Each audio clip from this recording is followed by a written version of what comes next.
Fala aí, pessoal. Hoje eu tô aqui com o Thiago Lima. E aí, galera? A galera das serpentes e dos répteis no geral, todo mundo conhece esse cara. Isso fez grande diferença na nossa vida.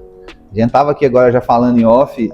O canal do G-Boys Brasil, assim, até hoje ainda é o canal que tem mais ensinamento. Eu, por exemplo, eu aprendi muita coisa no ensinamento do Thiago. Hoje eu tô aqui, vim buscar um jabuti, tô com alguns amigos aqui. Vou contar a história pra vocês. Eu ganhei um jabuti de um amigo. Eu tenho belos amigos, né, gente? O cara que dá um jabuti de amigo pro outro é porque gosta real mesmo. Isso que é presente, né? Exato. Pra quem tá preparado, né, gente? Não é pra sair comprando bicho dentro pra qualquer um, não. Pra quem já tem estrutura, manejo, tudo, pode jogar bicho a qualquer hora que é bem-vindo. Exatamente. Assim, eu ainda refutei, ele falou que queria me dar, eu pensei, não, ele não tá bem na cabeça, não. Depois ele falou de novo e tal, e realmente deu certo, a gente tá aqui hoje. E eu sei que algumas outras pessoas também, né, que gravam conteúdo, já gravaram o G-Boys Brasil, mas não gravou igual eu. Então, o Thiago vai mostrar para nós hoje o criadouro. Eu quero ver uns bichos. Eu vi que você postou uma BCA escura. Sim, que tem a gente tem bicho em dia, acaba que nem tudo a gente vai mostrando, mas tem uma variedade assim. BCA é um bicho que ocorre em área de cerrado, então ela vai pegar desde o norte do Paraná e vai ter bicho ali até Goiás, subindo para o Tocantins. Quanto mais frio a região, mais escuros os animais tendem a ser, porque isso potencializa até uma regulação. Ou seja, os animais ficam menos tempo expostos ao sol, conseguem aquecer mais rápido. Então isso em termos biológicos é uma vantagem. Então tem uma variação grande de padrão de coloração dos bichos conforme a área de ocorrência. E no canal do YouTube você comentou que acho que a ideia do canal surgiu com a intenção como se fosse um manual falado. Então não é para ter milhões de seguidores, não é para ter aquela coisa assim, mas para a gente conseguir de fato ensinar, né? E o pessoal já cansou de falar, Thiago, você tem que fazer curso, vender curso, não sei o quê. É algo que no futuro a gente pode pensar, mas o foco sempre foi capacitar pessoas. Porque assim, né, a gente vai conseguir que os bichos fiquem bem. A pessoa tendo um bicho bem, ela vai estar feliz e todo mundo ganha. Então a ideia é essa aí, pensar na condição de que todo mundo está satisfeito e realizado com o seu bicho aí. E o vídeo do seu canal, que até hoje a gente manda nos grupos de WhatsApp, é o que fazer após um regurgito. Sim. Esse tipo de vídeo, assim, ele tinha que ser de validade pública. É surreal, cara. Porque ensinou muita coisa. A gente apanhou muito já, né? Então a gente entender a dinâmica, assim, porque N fatores podem ocasionar regurgito, e a gente entender como que a gente consegue contornar isso, né? Não é simples. Então a gente aprendeu algumas dicas que hoje facilitou bastante, e aí melhorar a condição mesmo do bicho estar ali. E essa é a importância de ter veterinário full-time na empresa, ter toda uma equipe capacitada para esse atendimento aí. Os veterinários que trabalham aqui, eles atendem animais de fora? Também. E se eu quiser trazer uma serpente aqui para o seu veterinário? Não, aqui de jeito nenhum, porque, por exemplo, o criatório eu tenho que zelar o máximo pelo rigor sanitário. Uhum. Então aí é contato direto com eles vão agendar fora daqui para estar trabalhando no atendimento. Uhum. Eu falo porque até já deixei no meu canal, em Divinópolis não tem profissional especializado. Sim. E o réptil, a gente comenta que o réptil, ele só acusa quando ele já está bem doentinho. Então, em termos de sintomatologia, sim. O réptil, ele esconde muito a questão do sintoma. Quando você vê algum sintoma, é porque realmente já está muito avançado. Porém, para quem de fato é dono e acompanha o bicho no dia a dia, pequenas alterações do comportamento já podem indicar algum problema no começo. Então, para quem tem um olhar bem aguçado, olha, meu bicho sempre se enrola naquele canto, sempre fica ali, ele sempre está naquela posição ou na outra. Então, viu a alteração de comportamento é o primeiro indício para poder gerar um alerta aí, né? Se for esperar sintoma, aí quando vê o sintoma realmente já vai estar bem avançado. Eu tô com uma BCC que veio de vocês aqui. O rapaz comprou ela em 2021, se não estiver enganado. E ela teve um problema de saúde até assim, anormal, fecaloma. Sim. As fezes endureceram dentro dela e ela não defecava de forma nenhuma. E ele fala que o pessoal aqui, quem trabalhava, né, os veterinários, vocês deram bastante assistência. E é por isso que eu perguntei se o pessoal de fora pode trazer, porque... Porque assim, a gente tem, igual às vezes o pessoal até é legal pontuar, o pessoal reclama, Thiago, pô, eu mandei mensagem, o pessoal demorou a responder. nós somos o criatório mais antigo em funcionamento. E a gente tem hoje, tipo assim, nosso maior setor hoje é do atendimento. Temos proporcionais assim. Por quê? Eu acabo fazendo pós-venda de gente de 10, 15 anos atrás. Então a gente tem um volume de clientes para atender muito maior. Não é cliente que quer comprar agora. É cliente que é pós-venda, é compra, é recompra. Então, assim, a gama é maior. Então, em alguns momentos, acaba acumulando. E gente que compra e outro criador vem pedir esse suporte aqui. Na prática é o seguinte, tudo que pode ser de manejo, a gente tenta atender e dar orientação. Quando chega algum caso, olha, que pode ter algo além, ou então que o manejo errado já desencadeou algum problema, a gente recomenda buscar o veterinário. Mas a primeira coisa que a gente faz é fazer uma revisão do que está sendo feito, para ver se tem alguma falha no manejo. E uma vez eu estava no curso e me passaram que, tipo assim, que mais de 70% dos problemas clínicos em répteis, eles provêm de manejo inadequado. Não sei de onde saiu esse 70% ou não, mas sim, eu acho que vou ver até mais do que isso. Recinto inadequado, manejo inadequado, vai ter bicho com problema. Então, por isso que o primeiro foco nosso é revisar todo o manejo, revisar toda a estrutura que o animal está sendo criado, que ali a gente vai resolver a maioria dos problemas. E aí na equipe, hoje nós temos 3 pessoas em atendimento e conteúdo. Eu ajudo no final de semana, tem mais a Dênia da logística que também acaba ajudando. Então, de modo geral, que passam, tem contato com o cliente são 5 pessoas, só para garantir esse filtro aí. Que estrutura, é surreal. Sobre o manejo, é um fato. Aquecimento e regurgito. É o que mais acontece, não é? Sim. Inclusive, eu quero bater nessa tecla. Então, mas você fala que mais acontece assim... O que mais adoece animais é excesso de comida e falta de aquecimento. Mas às vezes o regurgito nem sempre é excesso, né? Então, que na verdade é o seguinte, uma muda encroada pode dar regurgito. O problema térmico de termorregulação pode dar regurgito. Manuseio inadequado. Tamanho de presa inadequada. Um estresse pontual, alguma coisa ou outra assim. Então, assim, e às vezes o estresse pode ser um cheiro diferente, né? Um perfume diferente. Então, o regurgito ele pode vir de vários problemas. Agora, o problema pós-regurgito pode agravar. Né? Então, às vezes foi um regurgito por erro de manuseio ou de temperatura, e aí no manuseio posterior ali pode agravar se não for bem se conduzido. não seguir as recomendações dos 20 dias no mínimo. Sim, deixar o bicho repor. Isso é real. Vamos ver os bichinhos? Bora lá, vamos lá. Pessoal, maternidade, tem todo um começar pelos filhotes aí, tem um pezinho de luva aqui.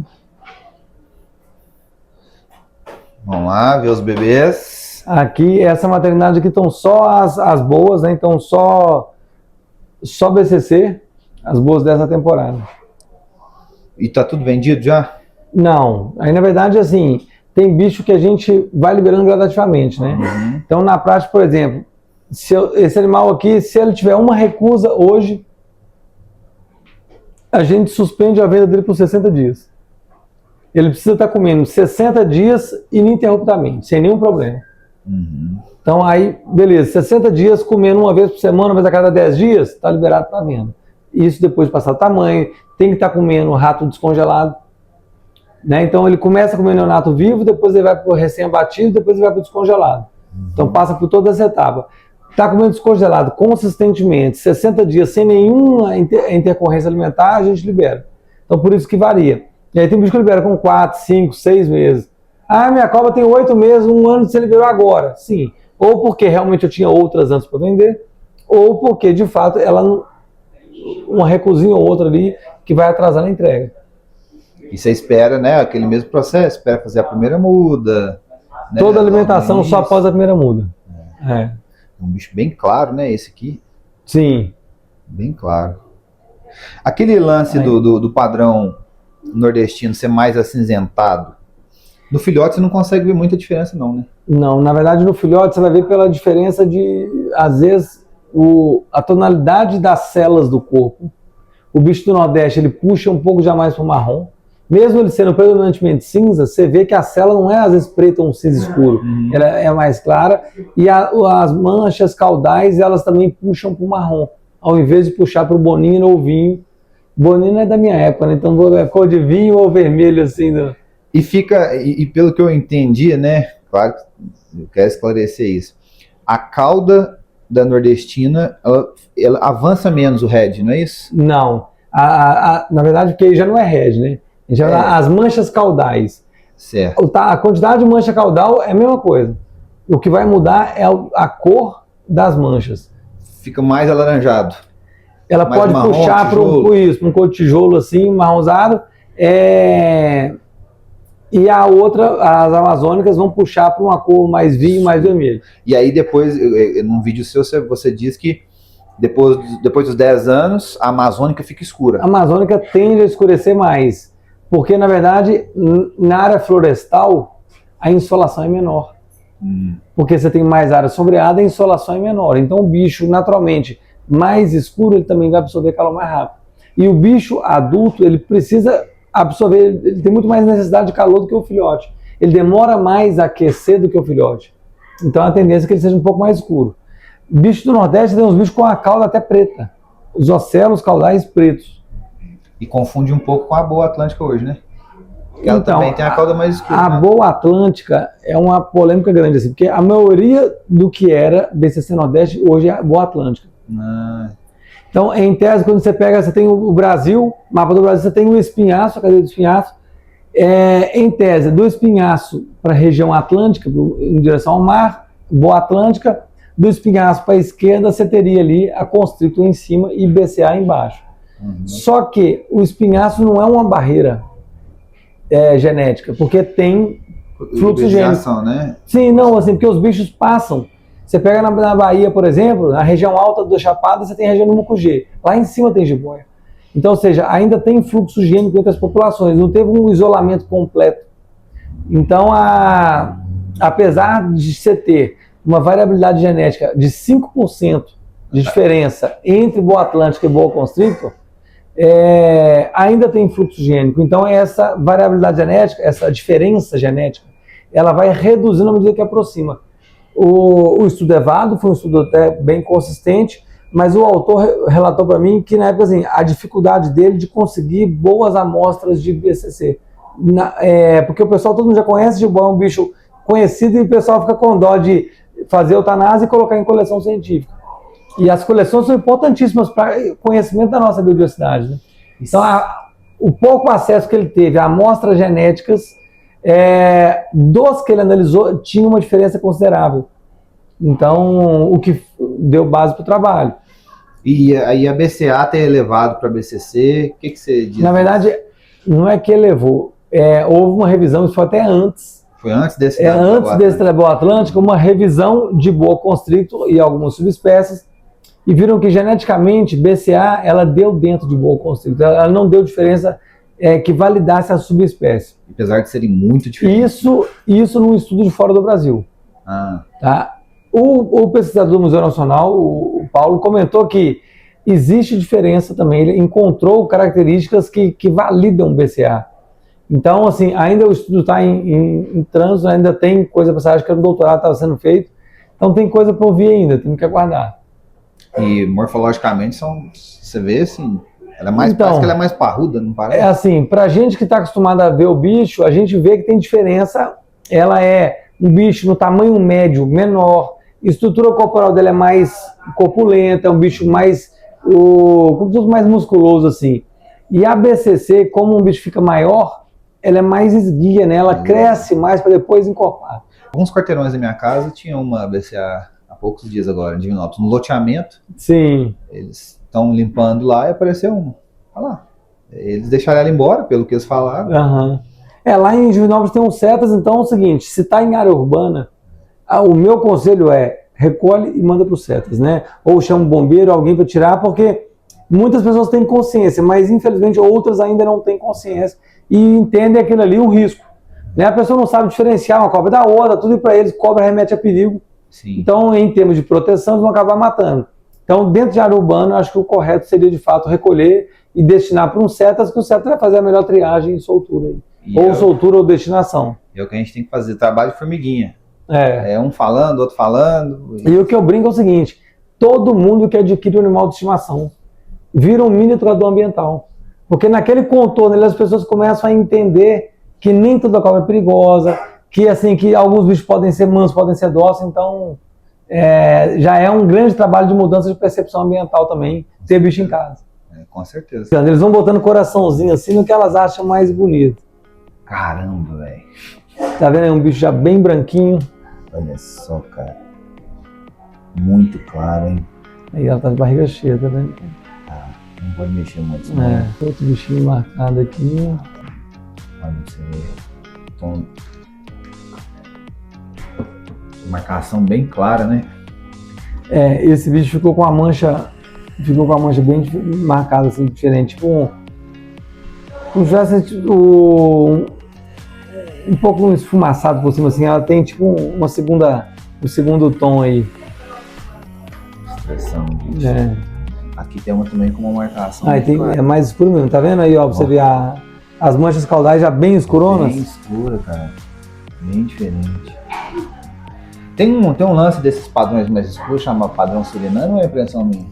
A preta que você comentou, que é aqueles bichos mais cor de tijolo, normalmente são jiboias do norte da Amazônia. Aí eles chamam de Suriname Red Tail, que são os bichos puxando para um tom de tijolo, um tom de vermelhado, assim, a cor do corpo. E aí é mais pro norte amazônico.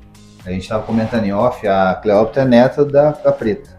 Foi uma das maiores jiboias que passou aqui, não foi? Sim, tinha mais de uns 3 e pouquinho. Assim a gente fala, né? A área de produção não é área de visita.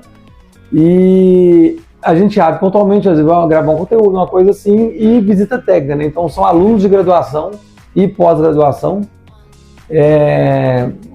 que vêm normalmente para poder ter o contato, qualificar, para qualificar mais, né? Então para que os profissionais que vão bem para o mercado já tenham mais noção do que é um criador, a dinâmica, como é que funciona. Aqui são as Aqui são todas epícrates. Aí nós temos aí, né? Cada cor de crachá é uma espécie diferente. Então, amarelos são as amazônicas. Os bichos mais escuros, o que a gente vê? Os ocelos laterais são bem mais fechados, né? Em alguns, a gente chama até o eclipse, que fala que é a bola toda preta. Aqui não dá para ver tudo. Nesse aqui, ó. Esse é mais escuro. Olha lá, os ocelos laterais estão bem fechados, tá vendo? Essas bolinhas aqui, ó, são o que a gente chama de orcelo. Então já quase todo preto, não tem aquela manchinha branca mais clara dentro, né? Branca mais clara um pouco. Só um risquinho, mas ainda esse tem alguns já está bem reduzido, fechado, né?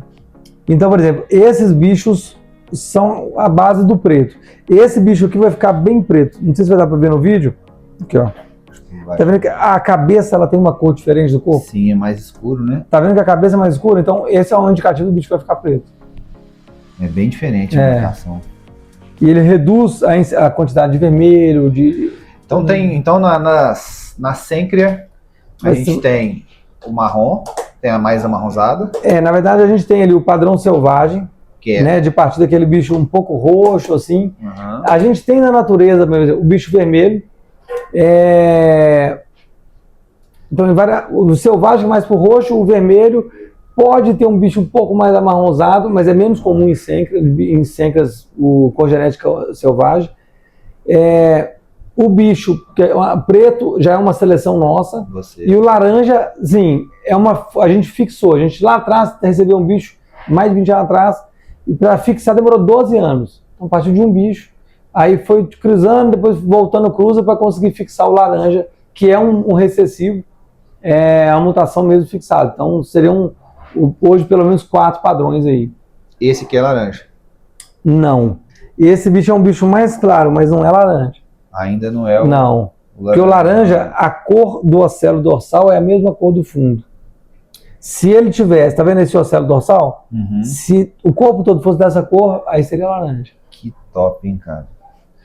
Então a gente já está bem evoluído nos padrões de Sêncra, né? Sim, a gente conseguiu fixar bastante coisa. Lá fora ainda tem mutações, né, que a gente não viu no Brasil.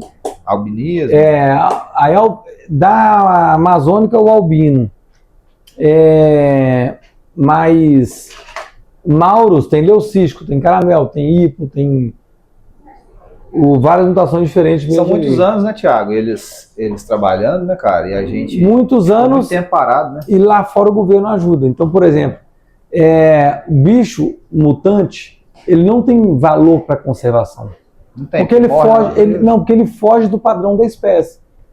E aí no Brasil, os bichos, todas as mutações que apareceram, por exemplo, apareceu uma cencra albina um tempo atrás, o pesquisador pegou e soltou. Sabe? Então, tipo assim, até para a gente reduzir pressão de caça, a gente ter variabilidade para ofertar é muito mais legal. Teve aquela jiboia, é uma boa atlântica, né? Sim, aquela branca. Precisa de diamante? Então, essa cencra albina foi solta. Pegaram uma BCC albina no Acre, soltaram. Pegar das jiboias brancas, que a princesa diamante lá do Rio de Janeiro, uma foi traficada para fora. Como? Como? Duas foram para o Vital Brasil e morreram. A gente teve já bicho albino e Butantan que morreu. Então é o seguinte, os bichos que chegaram foram para instituições que não têm finalidade de reprodução. Né? Então é o seguinte, o Butantan é uma instituição maravilhosa, assim, com super renome, o Vital Brasil também, mas o propósito, o foco deles é outro, né? O foco deles é produção de soro, é trabalhar com bicho peçonhento, tem educação ambiental, tem pesquisa, mas não é reprodução de boídeo. E por que não direcionar para vocês para preservar a genética? Essa é a grande pergunta. É porque assim, aí são pessoas decidindo por opiniões, não por gestão, né? Então quando você pensa em gestão de recurso biológico, se eu tenho um animal que é raro, esse animal tem que ir para a melhor instituição com sucesso reprodutivo daquele bicho. Então se aparecer hoje um mutum, eu tenho que mandar para quem? O Azeredo. Se aparece uma ararinha, você pega a fazenda cachoeira com histórico maravilhoso de reprodução, então é mapear, esse bicho não é comum. Qual que é o empreendimento brasileiro que tem mais sucesso reprodutivo daquele grupo, daquela espécie? Sim. Manda para lá.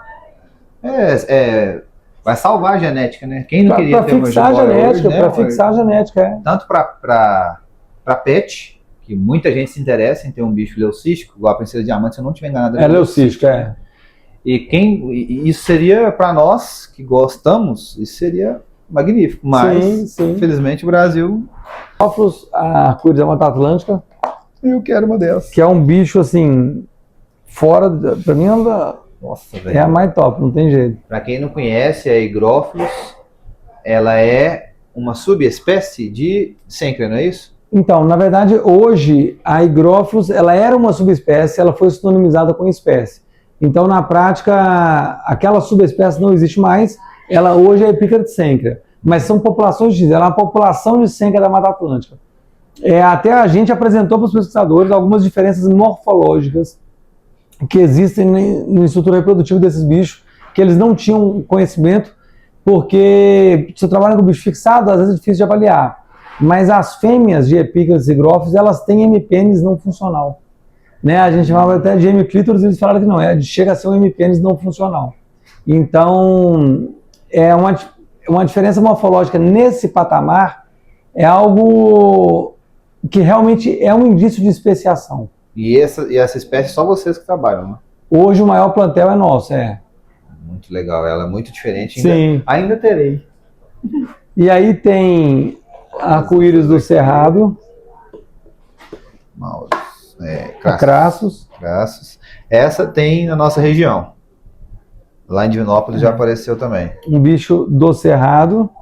E como o Cerrado tem subdivisões do Cerrado, né, de formação vegetal, também tem diferença na padrão de cor de Crassus. Então você tem Crassus de cor mais clara e Crassus mais escuras.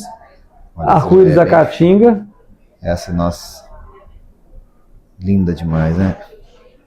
Filhotes, eles são bem mais marcados, né? A marcação é mais contrastada. E arco-íris do norte. As Mauros. Que é a mini jiboia, que é a menor das arco-íris. E o filhote é bem marcado também. E o adulto, as manchas vão sumindo tipo uma onça pintada. Olha pra você ver a marcação da cabeça, que legal, cara. Ó, pra quem não conhece, jiboia não é só aquele bicho gigantesco que a gente vê. Porque jiboia abrange os boídeos. Só tira a sucuri, mas são vários animais. Então, quem tá vendo e vê uma jiboinha dessa aí e falou mini jiboia. Você pode ter uma mini jiboia, é um bicho pequeno. Não precisa ser um monstro, igual uma BCC. Sim, bicho... Quando a gente fala... Na verdade, até as arco-íris, elas eram mais conhecidas como salamanta, isso, né? Ou jiboia arco-íris. O nome mais forte era salamanta, só que quando a gente fala, para quem não conhece, acha que é salamandra. O pessoal confundia. Então a gente, até para poder difundir mais fácil, acabou abraçando o nome jiboia, arco-íris, para ajudar a divulgar mais. Porque na gringa eles chamam elas de Rainbow Boa. Aqui nós temos, né, as salas estão organizadas hoje por espécie, né? Então nós temos aqui o nosso plantel de Mauros, arco-íris do norte, Caramba, aí a adulta. Muito diferente, velho. Tá vendo? Ela tá um pouco. Ela tá um pouquinho mais azulada, ela tá entrando em troca de pele. Mas a cor, tá vendo? O contraste das manchas cai bastante. Ela não tem a marcação e parece que ela é um pouco mais parruda. Ela é menor e mais parrudinha. Que legal, cara. Muito legal. Nossa, essa é mais bonita que a outra, hein, cara. A gente chama... Acabou ficando como arco-íris do norte, que a gente colocava como arco-íris do Cerrado do Norte, porque ela é um bicho que ocorre nos enclaves de cerrado na região norte do Brasil. Então, no meio da Amazônia tem cerrado, né?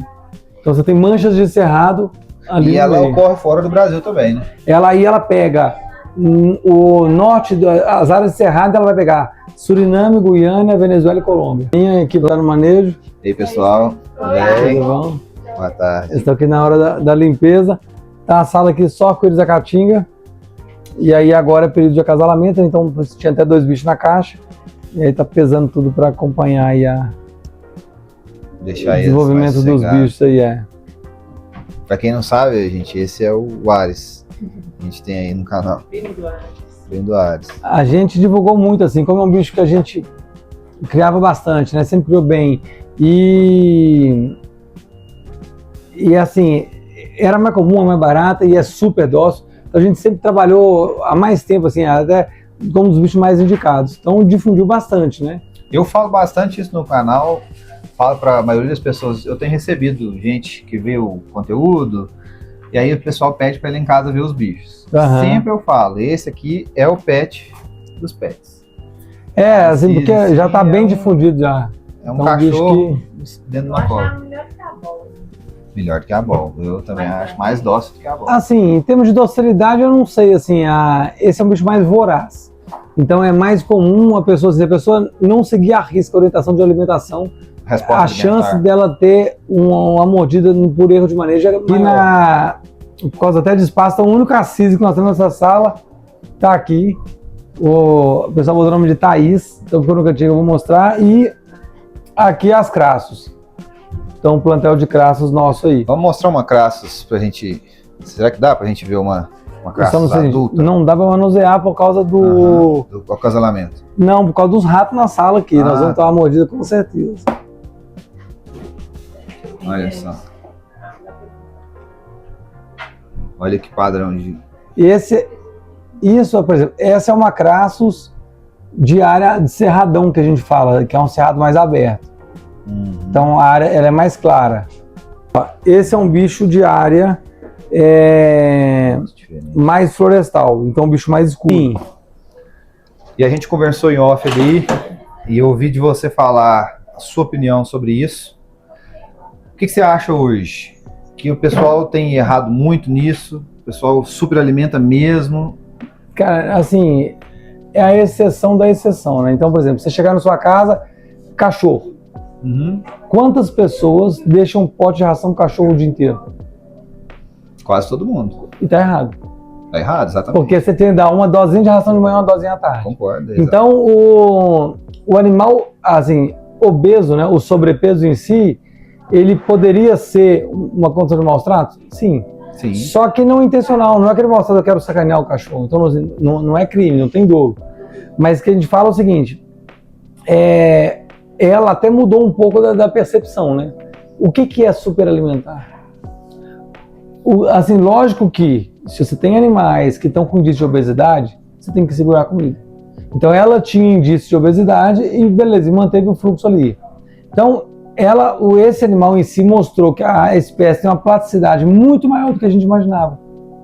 Tem um suporte, né, para aproveitar a oportunidade, porque são bichos oportunistas. Não é aquele bicho caçador que vai sair para caçar bicho, é um bicho oportunista. A comida apareceu, ela vai lá e pega. E esse bicho mostrou que ela, além dela ser oportunista, ela tem uma tolerância muito grande a isso. Então a gente vem ajustando o manejo para que ela fique num score corporal saudável, né? Que não vá trazer riscos aí. Meu Deus do céu. Tá de barriga cheia, né? Não. Não, você tá brincando. Não, esse bicho ela tá... Não, Thiago. Não dá pra ter uma ideia do tamanho, Aqui, ó. porque os ratos estão aqui na sala, o pessoal tá alimentando os bichos aqui. A Exatamente. caneta Bic. A mão, deixa eu ver se eu consigo pôr a mão.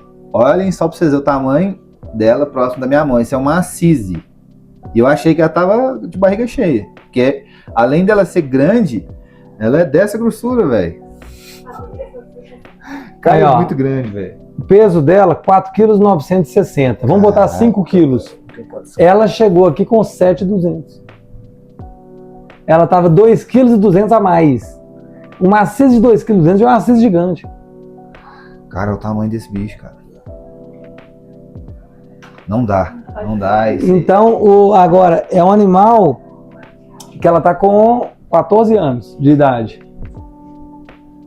Já é um bicho que, se for parar pra pensar no que se é falado da superalimentação, já viveu muito. Concorda? Porque... Mas a gente, aí é isso que eu falo. Ela quebrou paradigma porque a gente tinha suposições. Para a gente poder afirmar, esse animal tolera isso, eu preciso pegar um grupo e submeter ele ao limite. Durante muito tempo, não é um indivíduo. Então, para a gente poder ter um número, olha, que eu poder te afirmar cientificamente, esse aqui é o limite. E a gente não tem isso. Então, a gente trabalha em cima do seguinte, em cima de percepção. Um indicativo é o seguinte, um animal que era pet e nunca reproduziu, ele só tinha acúmulo de gordura. Ele não tinha queima de gordura. Então, o animal, quando reproduz, ele vai perder ali de 30% a 50% do peso dele. Então, a gente acaba conseguindo regular o score corporal como? Com reprodução. Os machos em reprodução, eles perdem peso porque só quer saber de cruzar. Então, assim, no criatório eu consigo administrar isso, mas pro pet não. E aí, para um bicho desse queimar, vai ter que ficar meses sem comer. Então, para uma BCC, que é o bicho que a gente mais fala disso, você está superalimentando porque a BCC ficou gigante. Mas você quer, só um exemplo, assim, o pessoal quando fala superalimentar, na visão deles é o quê? Eu vou dar com muita comida. Isso. Se você pegar um animal desse e dar um ratinho por semana, ela emagrece.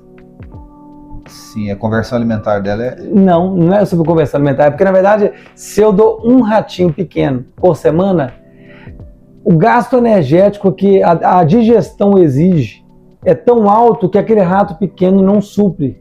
Então eu mantenho o metabolismo dela alto por muito tempo e o déficit calórico é maior, ou seja, ela perde peso. Então não é sobre o tanto de alimentação, é a relação do volume que ela ingere com o que ela gasta para sobreviver, para digerir. Então, se você alimentar muito com presa pequena, emagrece, mantém a temperatura alta. Alimentou muito com presa pequena, eu digo, a frequência alta, não é muitas presas pequenas. Então, por exemplo, uma cobra dessa aqui, se eu der um ratinho de 50 gramas, uma vez por semana, e mantiver ela em temperatura de 30 graus direto, ela vai emagrecer. Porque o custo energético da digestão associado a metabolismo tudo, vai ter um déficit calórico. Agora, se eu alimentar uma vez por semana com 300 gramas, eu vou engordar o bicho. A gente tem um amigo lá, ele é um veterinário. Ele tem uma BCI macho que tá com 5 anos pesando quase 13 quilos. E igual ele fala, eu alimentei com os padrões que tem, igual nos seus vídeos, tem os padrões. Sim, você vai no manual tem a tabela tudo direitinho. Foi assim, o bicho... Tem bicho que converte mais do que outros. Virou um monstro. Tem bicho que converte mais do que outros, então isso aí acontece. Aí vai variar de indivíduo para indivíduo. Ou seja, não tem regra. A gente trabalha com vida. Toda regra tem exceção. Então o que a gente orienta é o recomendado para a maioria. Tá? Agora, tipo assim, dá um exemplo. Um cliente ligou aqui reclamando que a cobra dele vomitou e ele seguiu o manual da gente. A gente foi entender o que está acontecendo. No manual fala alimentar entre 7 e 12 dias com preço variando de 10 a 15%. O que ele fez? Durante 1 ano e meio, ele alimentou com 7 dias e 15%. Ele pegou o menor intervalo, o maior peso recomendado e manteve durante 1 ano e meio. não respeitou inverno, não respeitou nada. Então, ou seja, o bicho saturou. Então não é só sobre o que a gente recomendou ali, é um manejo conservador para manter bicho pet em casa, de forma saudável. Agora, a gente coloca variáveis porque os bichos exigem variáveis. Numa troca de pele, não precisa comer. O bicho está com indício de troca de pele, não precisa alimentar, deixa ele sem comer. Está no inverno, aumenta a frequência e reduz. Então no inverno, em vez de você dar com 7 dias, você vai dar com 10, 12 e um menor percentual. Porque a média de temperatura cai. Ah, mas meu terrário tem termostato, tem tudo. Beleza, compensa. Mas biologicamente o bicho está em outro ciclo, porque os dias são mais curtos. Sim. Não é só temperatura, né? Sim, muito legal isso. Ótimo ensinamento, gente, tá vendo? É por isso que é bom estar sempre com gente muito experiente, que esse é um debate Tem forte, muito cara, o que tá, discutir. turma?